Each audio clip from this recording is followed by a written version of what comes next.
No, voimauttava valokuva on oikeastaan ihan yksinkertaisesti tämmöinen sosiaalipedagoginen menetelmä, jota voidaan käyttää ihan tavallisessa perheessä tai ihmisten omassa identiteettityössä, mutta myös tämmöisenä ammatillisena välineenä.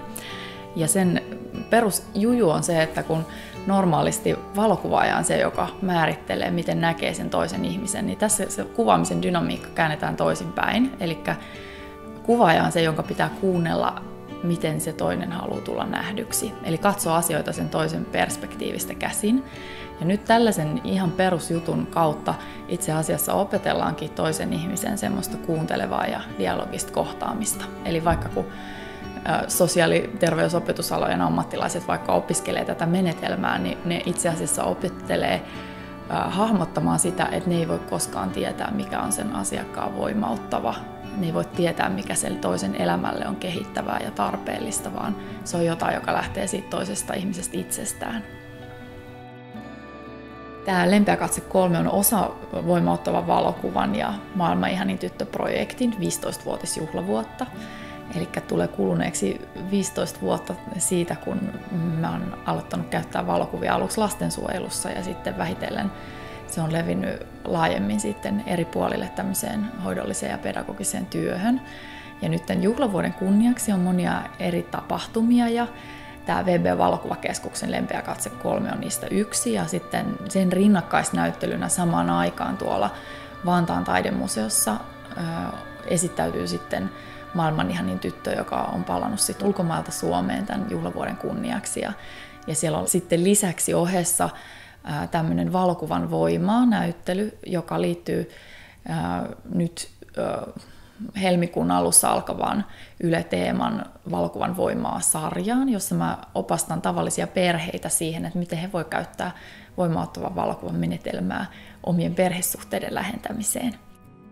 No, tämä Lempeä katse 3 näyttely on sillä tavalla erityinen näyttely, että voimauttava valokuva on käytetty pitkän aikaa, nyt 15 vuotta, tämmöisillä ihmistyön aloilla, mutta nämä projektit yleensä on siis tietosuojan takia sellaisia, että ne ei näy ikinä julkisuudessa. Ja nyt tämä näyttely on tämmöinen harvinaislaatuinen tilaisuus saada nähdä, että miten vaikka lääkäri tai erityisopettaja tai sosiaalityöntekijä tai työnohjaaja käyttää tätä menetelmää työssään. Ja tärkeässä roolissa nyt näissä valokuvaprojekteissa on siis näiden projektien ja tarinoiden päähenkilöt, eli ihmiset, joiden kanssa nämä meidän ammattilaiset on sitten tehnyt projekteja. Eli näiden kuvaajien tehtävä on ollut siis toteuttaa sellainen projekti, joka on merkityksellinen ja jotenkin iloa tuova, kannatteleva sille päähenkilölle. Ja sen takia nyt oikeastaan nämä on ihan yhtä paljon näiden päähenkilöiden tarinoita kuin näiden kuvaajien tarinoita.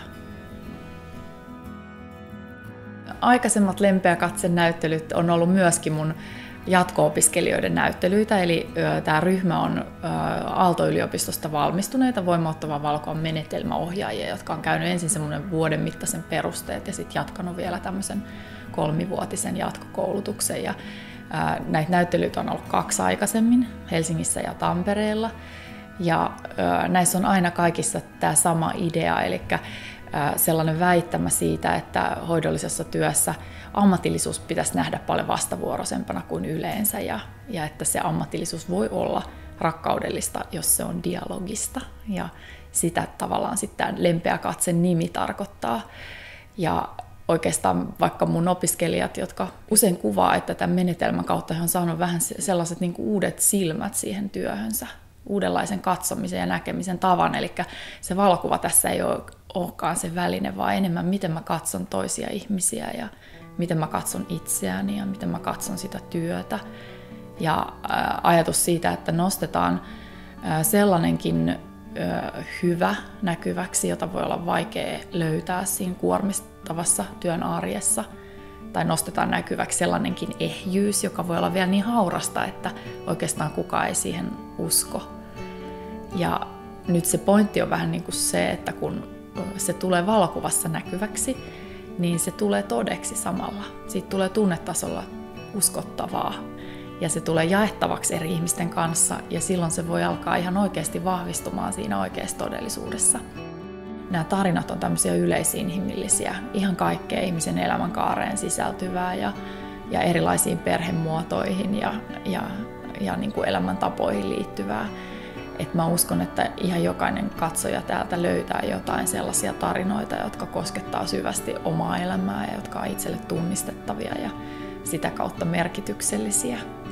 Myöskin semmoisella kannattelevalla ja iloa tuovalla tavalla, että vaikka monissa näissä tarinoissa on myös aika tämmöisiä niin kuin koskettavia, vakavia, niin kuin surullisiakin aiheita, mutta sitten kun se työskentelytapa on tällainen just se hyvän näkyväksi tuomisen idean kautta, niin näistä tulee niin kuin semmoinen keventynyt, katarttinen olo, niin kuin tiedätkö, että joku hyvä on koskettanut minua tai että tämä maailma voi olla myös se hyvä paikka tai ihmiset voi tehdä hyviä ja rakastavia asioita toisilleen ja se on tässä se liikuttava juttu.